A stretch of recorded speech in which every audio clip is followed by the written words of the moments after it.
नमस्कार दोस्तों, स्वागत है आप सभी का आज के मुख्य समाचार के इस वीडियो में। जी हां दोस्तों, मोदी सरकार की तरफ से बड़ी और महत्वपूर्ण खबर की अपडेट निकल कर आ रही है, जिसकी सटीक जानकारी हम आपको इस वीडियो में देंगे। बस आप इस वीडियो के साथ अंत तक बने रहिए। इसी के साथ दोस्तों, आज की बड़ी खबरों में आपको बताएंगे कि कोरोना वैक्सीन के टीकाकरण का पूरा खर्च उठाएगी सरकार, बजट में हो सकता है रोड मैप का ऐलान। और अगली बड़ी खबर की बात करें तो भारत से ताकतवर नहीं है चीन, अमेरिकी शोध में हुआ खुलासा, चीन की असली औकात का चला पता। आगे जानेंगे इस खबर के बारे में। और अगली बड़ी खबर की बात करें तो किराए पर रहने वालों के लिए जरूरी खबर, सरकार जल्द लाने जा रही है ये नया कानून, जरूर जान ले इस बड़ी खबर के बारे में। और अगली बड़ी खबर की बात करें तो न्यूजीलैंड में भारतीय मूल के सांसद ने संस्कृत में ली शपथ, रचा इतिहास, दुनिया में भारत का नाम किया रोशन। और अगली बड़ी खबर की बात करें तो भारत से युद्ध की तैयारी कर रहा है चीन, LAC में बढ़ाने जा रहा है लड़ाकू विमानों की संख्या। आगे विस्तार से जानेंगे इस खबर के बारे में। और अगली बड़ी खबर की बात करें तो आंगनवाड़ी वर्कर्स और हेल्पर्स की वैकेंसी 8वीं 10वीं पास करें आवेदन की पूरी प्रक्रिया जानने के लिए बने रहिए वीडियो के साथ में। और अगली बड़ी खबर की बात करें तो बिना इंश्योरेंस सड़क पर गाड़ी चलाना होगा मुश्किल, इस वजह से लगेगी रोक, पूरी खबर जानने के लिए बने रहिए हमारे साथ में। जी हाँ दोस्तों, ऐसी और भी कई बड़ी खबरों की अपडेट निकल कर आ रही है, जिसकी सटीक जानकारी आपको इस वीडियो में देंगे। लेकिन उससे पहले आपसे एक छोटी सी रिक्वेस्ट है कि मुझे इस वीडियो को बनाने में बहुत मेहनत लगती है, तो इस मेहनत के लिए वीडियो पर एक लाइक जरूर कीजिएगा। साथ ही वीडियो के नीचे दिए गए इस लाल बटन को दबाकर चैनल को सब्सक्राइब कीजिए और इस घंटी को भी दबाइए, ताकि आपको दिन भर की बड़ी खबरों की जानकारी लगातार मिलती रहे। तो चलिए दोस्तों, एक एक करके सभी बड़ी खबरों के बारे में जान लेते हैं। तो दोस्तों, आज की पहली बड़ी खबर की अपडेट की बात करें तो कोरोना वैक्सीन के टीकाकरण का पूरा खर्च उठाएगी सरकार, बजट में हो सकता है रोड मैप का ऐलान। जी हां, केंद्र सरकार ने कोरोना महामारी से बचाने के लिए वैक्सीन का टीकाकरण को लेकर रोड मैप बना लिया है। न्यूज एजेंसी रॉयटर्स के मुताबिक सरकार कोरोना टीकाकरण का पूरा खर्च उठाएगी, साथ ही आने वाले बजट 2021 में इसके रोड मैप का ऐलान हो सकता है। एजेंसी की माने तो सरकार ने इस संबंध में पूरी योजना तैयार कर ली है। एस्ट्राजेनेका से बल्क में वैक्सीन लेने की तैयारी है। अनुमान के मुताबिक देश के एक नागरिक को कोरोना वैक्सीन डोज देने पर $6 से $7 करीब 500 रुपए से ज्यादा का खर्च आएगा। यही वजह है कि सरकार ने 130 करोड़ लोगों को कोरोना वैक्सीन देने के लिए 500 अरब रुपए की बजट तय किया है। इस बजट का इंतजाम मौजूदा वित्तीय वर्ष के आखिर में किया जाएगा, जिसके बाद वैक्सीन मुहैया कराने में फंड की कमी नहीं होगी। केंद्र सरकार कोरोना के बढ़ते प्रकोप से चिंतित है और इसे नियंत्रित करने के लिए हर संभव प्रयास कर रही है। इसी क्रम में वैक्सीन टीकाकरण का पूरा खर्च उठाने की योजना पर काम चल रहा है। बताया जा रहा है कि इस संबंध में सहमति बन गई है और बजट में इसकी घोषणा की जा सकती है। माना जा रहा है कि फरवरी के अंत से टीकाकरण भी शुरू हो सकता है। और अगली बड़ी खबर की बात करें तो भारतीय सेना का इजराइल और अमेरिका से मिलने वाले हैं ड्रोन्स, चीन सीमा पर पैनी नजर होगी। जी हां, क्षमता को विस्तार देने के प्रयास के तहत भारतीय सेना को जल्द ही इजरायली हेरॉन और अमेरिकी मिनी ड्रोन्स मिलने वाले हैं। इसके जरिए चीन से लगती सीमा और पूर्वी लद्दाख में सर्विलांस को मजबूत किया जाएगा। सरकारी सूत्रों ने बताया कि हेरॉन सर्विलांस ड्रोन्स के लिए अधिग्रहण सौदा अंतिम चरण में है और उम्मीद की जा रही है कि अगले महीने इस पर हस्ताक्षर हो जाएंगे। हेरॉन ड्रोन्स को लद्दाख सेक्टर में तैनात किया जाएगा। ये भारतीय सुरक्षा बलों के बेड़े में शामिल ड्रोन से अधिक एडवांस हैं। इन ड्रोन्स का अधिग्रहण नरेंद्र मोदी की सरकार की ओर से सुरक्षा बलों को दिया गया है। इमरजेंसी फाइनेंशियल पावर का इस्तेमाल करते हुए किया जाएगा। इसके तहत युद्ध क्षमता में विस्तार के लिए 500 करोड़ रुपए तक इक्विपमेंट्स और सिस्टम खरीदे जा सकते हैं। चीन से तनाव के बीच सरकार ने ये मंजूरी दी थी। सूत्रों के मुताबिक दूसरे छोटे या मिनी ड्रोन्स अमेरिका से खरीदे जा रहे हैं, जिन्हें बटालियन स्तर पर उपलब्ध कराया जाएगा। हाथ से संचालित होने वाले ड्रोन्स का इस्तेमाल विशेष क्षेत्र पर नजर रखने के लिए किया जाएगा। दोस्तों, मोदी सरकार भारतीय सेना को मजबूत बनाने के लिए हर संभव प्रयास कर रही है। मोदी सरकार द्वारा उठाए जा रहे इस कदम को आप समर्थन करते हैं या नहीं, नीचे कमेंट करके जरूर बताइएगा। और अगली बड़ी खबर की बात करें तो किराए पर रहने वाले लोगों के लिए जरूरी खबर, सरकार लाने जा रही है ये नया कानून। जी हां, सरकार जल्द ही आदर्श किराया कानून लाने की तैयारी कर रही है। आवास एवं शहरी मामलों के सचिव दुर्गा शंकर मिश्रा ने जानकारी देते हुए कहा कि केंद्र सरकार ने मकान मालिकों और किराएदारों के बीच होने वाले विवादों को समाप्त करने के उद्देश्य से एक ड्राफ्ट तैयार किया है। इस ड्राफ्ट को स्वीकृति मिलने के बाद ये एक कानून का रूप ले लेगा। इसके बाद मकान मालिक और किराएदार के विवादों को आसानी से सुलझाया जा सकता है। मॉडल किराया कानून के अंतर्गत एडवांस किराया लेने पर रोक लगाई गई है। इसमें मकान मालिक को 2 महीने से अधिक का किराया एडवांस में नहीं ले सकेंगे। यदि कोई व्यक्ति निर्धारित समय से अधिक रहता है तो उसे पहले 2 महीने का किराया 2 गुना देना होगा। आदर्श किराया कानून में किराएदारों के हितों का भी ध्यान रखा गया है। मकान मालिक एग्रीमेंट की अवधि के बीच में किराया नहीं बढ़ा सकेंगे।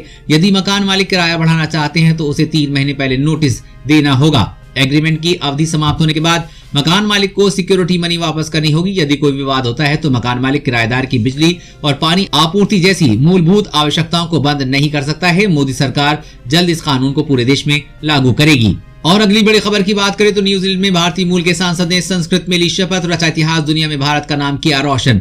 जी हां, न्यूजीलैंड के सांसद डॉक्टर गौरव शर्मा ने इतिहास रचा है। वो विदेशी धरती पर संस्कृत में शपथ लेने वाले भारतीय मूल के पहले सांसद बन गए हैं। हिमाचल प्रदेश के मूल निवासी डॉक्टर शर्मा को हाल ही में न्यूजीलैंड में हुए चुनाव में लेबर पार्टी से सांसद चुना गया है। न्यूजीलैंड की संसद में शपथ ग्रहण करने के दौरान गौरव शर्मा ने कहा कि मैं गौरव शर्मा शपथ लेता हूं कि मैं विश्वास योग्य रहूंगा और महामहिम महारानी एलिजाबेथ द्वितीय और उनके उत्तराधिकारियों के प्रति सच्ची निष्ठा रखूंगा, इसलिए ईश्वर मेरी मदद करे। दोस्तों, आपका ऐसा लोगों के बारे में क्या कहना है जो अन्य देशों में भारत का नाम रोशन कर रहे हैं, साथ ही भारतीय संस्कृति को भी दुनिया के सामने रख रहे हैं? आप भी कमेंट्स बॉक्स में गौरव शर्मा को बधाई जरूर दें। और अगली बड़ी खबर की बात करें तो भारत से ताकतवर नहीं है चीन, अमेरिकी शोध में हुआ खुलासा, चीन की असली औकात का चला पता। जी हां, आज के वर्तमान समय में चीन पूरी दुनिया को अपनी ताकत दिखा रहा है, साथ ही साथ पड़ोसी देशों की जमीन पर कब्जा करने की कोशिश कर रहा है। लेकिन अमेरिका शोध में खुलासा हुआ है कि उसने चीन की पोल खोल कर रख दी है। इससे चीन की टेंशन और बढ़ गई है। एक ताजा रिपोर्ट के मुताबिक चीन भारत से ताकतवर नहीं है। भारतीय सेना चीनी सेना के मुकाबले ज्यादा ताकतवर और ट्रेंड है। इस रिपोर्ट में कहा गया है कि ऐसा माना जाता है कि चीनी सैन्य ताकत के मामले में भारत से काफी आगे है, लेकिन हकीकत में ऐसा बिल्कुल भी नहीं है, क्योंकि भारतीय सेना ऊंचाई वाले इलाकों में लड़ाई के मामले में माहिर है। चीनी सेना इसके आसपास भी नहीं दिखाई देती है। वहीं बात परमाणु युद्ध की करें तो दोनों देश आज के समय में जल, थल और नभ से परमाणु हमला करने की ताकत रखते हैं। ऐसे में दोनों के बीच परमाणु युद्ध नहीं हो सकता है, क्योंकि इनसे दोनों देशों को भारी नुकसान का सामना करना पड़ेगा। साथ ही रिपोर्ट्स में कहा गया है कि भारतीय सेना हर क्षेत्र में चीन से आगे, और साथ ही भारत सरकार भी सेना को आधुनिक हथियारों से लैस कर रही, ताकि भारतीय सैनिक चीनी सैनिकों को धूल चटा सके। और अगली बड़ी खबर की बात करें तो आंगनवाड़ी वर्कर्स और हेल्पर्स की वैकेंसी 8वीं 10वीं पास करे आवेदन। जी हां, आंगनवाड़ी में नौकरी की चाहत रखने वाले लोगों के लिए अच्छी खबर आ रही है। मिली जानकारी के मुताबिक महिला एवं बाल विकास विभाग ने आंगनवाड़ी वर्कर और हेल्पर की वैकेंसी निकाली है। आप ऑनलाइन के द्वारा आवेदन कर सकते हैं। महिला एवं बाल विकास विभाग ने आंगनवाड़ी वर्कर्स और हेल्पर्स की 798 पदों पर भर्ती के लेकर आवेदन मांगे हैं। महिला एवं बाल कल्याण विभाग के इन पदों पर आवेदन करने के लिए उम्मीदवार की योग्यता पदों के अनुसार 8वीं 10वीं पास निर्धारित की गई है। उम्मीदवार आंगनवाड़ी भर्ती पोर्टल anganwadirecruiter.car.nic.in पर जाकर आवेदन ऑनलाइन कर सकते हैं। इन पदों पर आवेदन करने के लिए उम्मीदवार की आयु 18 से 35 वर्ष के बीच होनी चाहिए। अधिक जानकारी के लिए आप आधिकारिक वेबसाइट विजिट करें। जारी नोटिफिकेशन के मुताबिक इन पदों पर उम्मीदवारों का चयन मेरिट के आधार पर किया जाएगा। और अगली बड़ी खबर की बात करें तो बिना इंश्योरेंस सड़क पर गाड़ी चलाना होगा मुश्किल, इस वजह से लगेगी रोक। जी हां, नए साल से अब बिना इंश्योरेंस सड़कों पे गाड़ियां फर्राटा नहीं भरेंगी। इनमें फास्ट टैगिंग बड़ी भूमिका निभाने वाला है। दरअसल फास्ट टैग और इंश्योरेंस सड़क पर गाड़ी चलाना मुश्किल हो जाएगा, क्योंकि अब इंश्योरेंस के लिए फास्ट टैग का डिटेल्स भरना जरूरी होने जा रहा है। 1 जनवरी 2021 से पुराने व्हीकल सहित सभी गाड़ियों के लिए फास्ट टैग का होना जरूरी कर दिया गया है। यानी अब बिना इंश्योरेंस की गाड़ी का पता लगाना सरकार के लिए बेहद आसान हो जाएगा। देश में अभी बिना इंश्योरेंस की बड़ी संख्या में गाड़ियां चल रही हैं। जनरल इंश्योरेंस काउंसिल के मुताबिक देश में 30% 4 पहिया बिना इंश्योरेंस के रोड पे चलती हैं। सरकार और इरडा इसके आंकड़े को कम करना चाहती है, लेकिन ज्यादा सफलता नहीं मिली है। लेकिन अब फास्टैग के आने से ये आसान हो जाएगा। खबर के मुताबिक थर्ड पार्टी इंश्योरेंस के लिए अब फास्टैग का डिटेल्स भरना जरूरी होगा। 1 अप्रैल 2021 से पूरे देश में इंश्योरेंस संबंधी नियम लागू होने वाले हैं। और अगली बड़ी खबर की बात करें तो LIC ग्राहक के लिए खुशखबरी, अब LIC पॉलिसी खरीदने के लिए नहीं होगी एजेंट से मिलने की जरूरत। जी हां, देश की सबसे बड़ी जीवन बीमा कंपनी भारतीय जीवन बीमा निगम यानी कि LIC ने अपने एजेंट्स को आत्मनिर्भर बनाने की दिशा में एक अनोखा कदम उठाया है। इसके तहत अब बिना LIC एजेंट से मिले भी आप LIC की पॉलिसी ले सकते हैं। ये इसलिए किया गया है ताकि कोरोना जैसी बीमारियों के समय लोगों से मिलने से बचा जाए। बीमा सेक्टर में इस तरह की ये अनोखी और पहली योजना है। LIC ने इसे आत्मनिर्भर agents new business digital application के नाम से लॉन्च किया है। इसे वीडियो कॉन्फ्रेंसिंग के जरिए LIC के चेयरमैन MR कुमार ने वरिष्ठ अधिकारियों के साथ लॉन्च किया है। ये डिजिटल एप्लीकेशन एक ऐसा साधन है जिसके जरिए पेपरलेस जीवन बीमा पॉलिसी ले सकते हैं। इसमें एजेंट्स आपकी मदद करेगा। ये पेपरलेस KYC पर आधारित है, जो आधार आधारित ऑथेंटिकेशन से पूरा होता है। और अगली बड़ी खबर की बात करें तो भारत से युद्ध की तैयारी कर रहा है चीन। LAC पर बढ़ाने जा रहा है लड़ाकू विमानों की संख्या। जी हां,